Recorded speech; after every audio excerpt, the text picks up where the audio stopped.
Last time we composed the drums, chords and bass of a 4-bar loop, which would be the core of our full track. Today we're showing how we picked our core sounds and what to look out for when selecting instruments, presets and samples. And if you need some extra support, stay tuned till the end as we have something special just for you. Sound selection is incredibly important as it shapes how your beat sounds and, more importantly, how it feels. It is a vital and sometimes elusive skill, which is frankly not an easy one to gain nor teach. However, we will do our best to give you some pointers and practical tips so that your production can sound clean and coherent. And a note for beginner but also experienced producers, if you master the skill of sound selection, you will have a much easier time when mixing the track. In fact, many problems you may face when mixing and mastering are often due to issues in the arrangement or sound selection. Long story short, sound selection is incredibly important. So without further ado, let's get into our first core element group and figure out how to pick our sounds. Once again, our references can help us make the right choices. We made a whole video about active listening, which is an incredibly useful skill when figuring out which sounds to use. But we can start by focusing on one element at a time and asking ourselves the following questions. Do I hear this exact type of sound in all the references? If yes, is it a genre-specific sound? Is the sound short or long? Does it sustain or is it more snappy? Does it have reverb? Is it a very present sound or is it more tucked in the background? And last but not least, what function does the sound serve?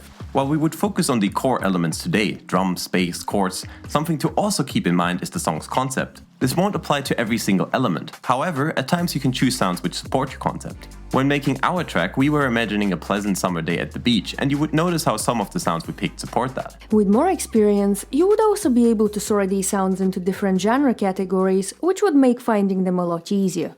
Moreover, finding genre-specific sounds is an entirely valid approach, and you can do this on sample platforms as well as when searching up sample and preset packs. Now let's go over some specific examples of how to find good sounds. The kick is arguably the most important drum sound to pick and can often make or break your entire production. There are some major things to look out for when listening to the kick. Is the kick short or long? Does the kick have a high-end presence? You'd usually hear a click if that's the case.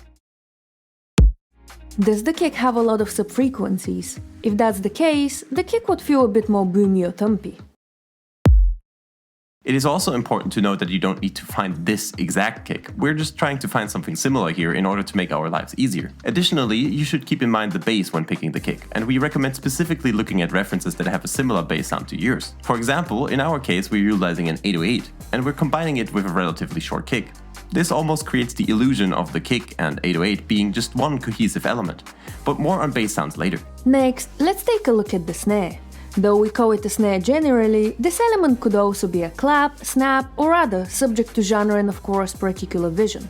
Once again, you can listen to your references for guidance. What's important to keep in mind here is the groove and the BPM. In our case, we're working in 140, not in halftime, meaning our drum groove is moving fairly quickly. Because of this, we can deduce that snares or claps with lots of decay and reverb would not be a great choice here, as they would overlap with the element right after. This could end up muddying up our mix or ruining the groove. So this is exactly what we paid attention to when picking our sounds. But that's not all. While we picked something different, there is a common clap sound which suits multiple genres, so we had to mention it here. It is based on the Roland 808 drum machine, and you can find variations of it in many sample packs all across the board. When it comes to hi-hats, a few sounds pop up in K-pop a lot. Acoustic hats, trap hats, and house hats. Hi-hats can be open or closed. Once again, listening to your references can help here, or try different versions and see what you like best.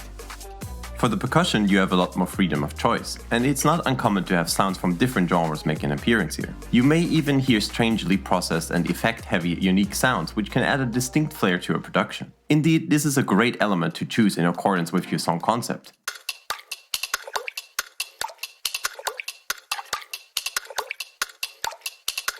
However, once again you should be wary of violating the core groove of your drums. Similarly to what we said about snares, be incredibly careful with the reverb here too, as this can quickly muddy up your entire frequency spectrum and ruin your groove.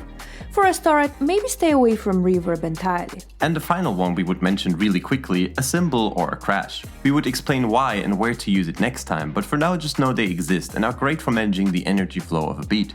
We picked a very splashy sound here, once again linking it with the sound of ocean waves crashing. So this is how our drums sound. Now let's add some bass. There are a few common bass sounds to look at, but a very common and versatile one is the 808, which we used here too. Similar to the clap we mentioned, this sound also originates from the 808 drum machine, though it was modified to be a bass since it originally was a kick from the drum machine. You can tell that calling this drum machine influential would probably be an understatement. 808s are usually pretty easy to detect in your references. They often have quite a strong attack and then a decay. 808s can sound pretty clean, or be quite gritty, which means they can suit a variety of production styles. To use an 808, you could pick a sample you like and use a sampler, or you could use a VST, with presets once again being a great option here. So what did we pick? In our references, we hear the 808s with a fairly clean quality, which support rather than overpower the rest of the sounds, so we opted for something similar.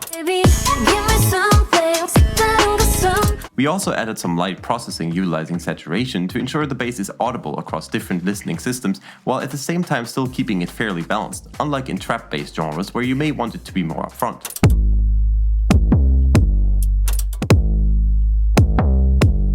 Now that we have looked at both the kick and the bass, we have to make an important side note.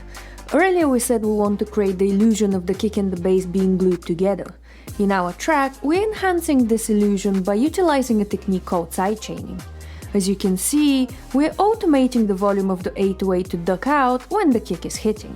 There is a lot of argumentation out there about whether you should or should not sidechain your 808s to the kick, but we think that if you do it right, the result sounds rather clean and professional. This would take experience, but generally you want to utilize the attack of the kick for the initial punch and then have the 808 come back in terms of volume right after.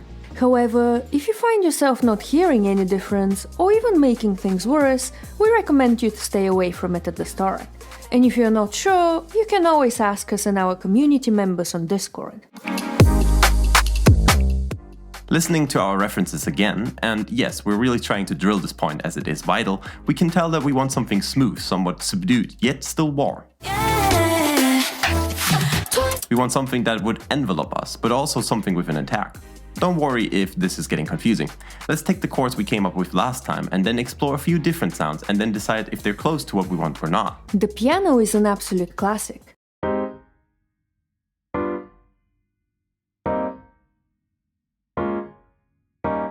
It most certainly is not the sound we're looking for here, however it does carry some of the qualities we want. It has an attack, then the sound rings out. Moreover, if we shorten the notes, it can create a stabby sound, which is not hugely different from what we're after.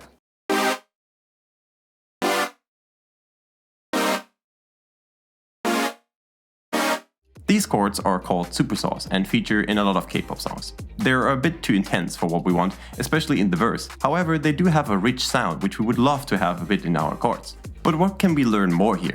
Supersaws often have a lot of frequencies. However, listen to what happens if we remove the very high ones.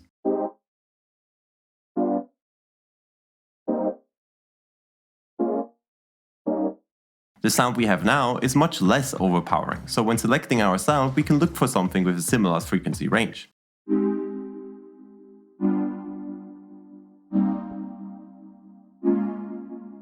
Pads are quite a mellow sound, and they don't have the attack we're after. However, they're a great tool for introducing contrast, which we'll show more about next time. Moreover, the reverb adds a feeling of airiness and space, and we would love some of that in our production too. Just once again be careful, as too much reverb can quickly make things messy. So what about our chords? We figured out that we want a synth sound rather than a more organic one. We do not want pads, but we want a sound that would still give us a sense of space. We want a rich sound, but not something too bright and high-end heavy. We should also be wary of any presets with detuning here. And finally, we want something with a bit more of an attack. Therefore, when looking through presets, we can look for synth stabs, though sounds such as synth brass or synth strings could also sound cool. Another thing we can do here is tweak some of the sounds to fit our purpose. This may not give us the exact same sound as what we picked for our track, but the main character is still there and may even suit your production better. For example, we could give a suitable pad a bit more of an attack and less decay and sustain to turn it into a more stabby sound, while maintaining some of the richness and fullness of the original sound.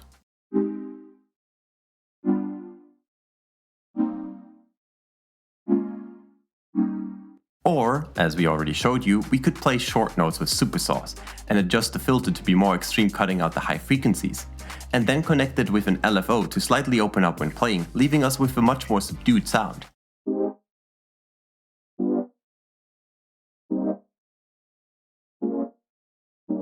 This may be a bit difficult at first, as our initial preset sound still matters, but you will get better at it with time and practice. Another common technique to achieve the sound you're after is layering, which is when you play the chords with a few different presets or instruments at the same time. This, however, is a bit more advanced, so we'll cover it in a future episode. This leaves us with these chords in the verse.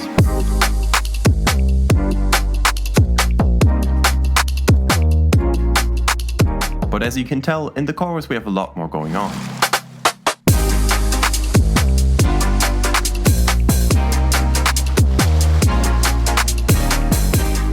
Which is exactly what we're going to cover in our next episode, where we will be going over arranging and exploring how to support the energy flow within our track with transitions. And we haven't forgotten. If what we said today is a bit confusing and you would like some extra help, be it in general or for a particular track of yours, you can now book a tutoring and feedback session with us on Ko-fi. And if you're a Ko-fi supporter, you can get an up to 40% discount too. Book us now, as we have limited slots in December.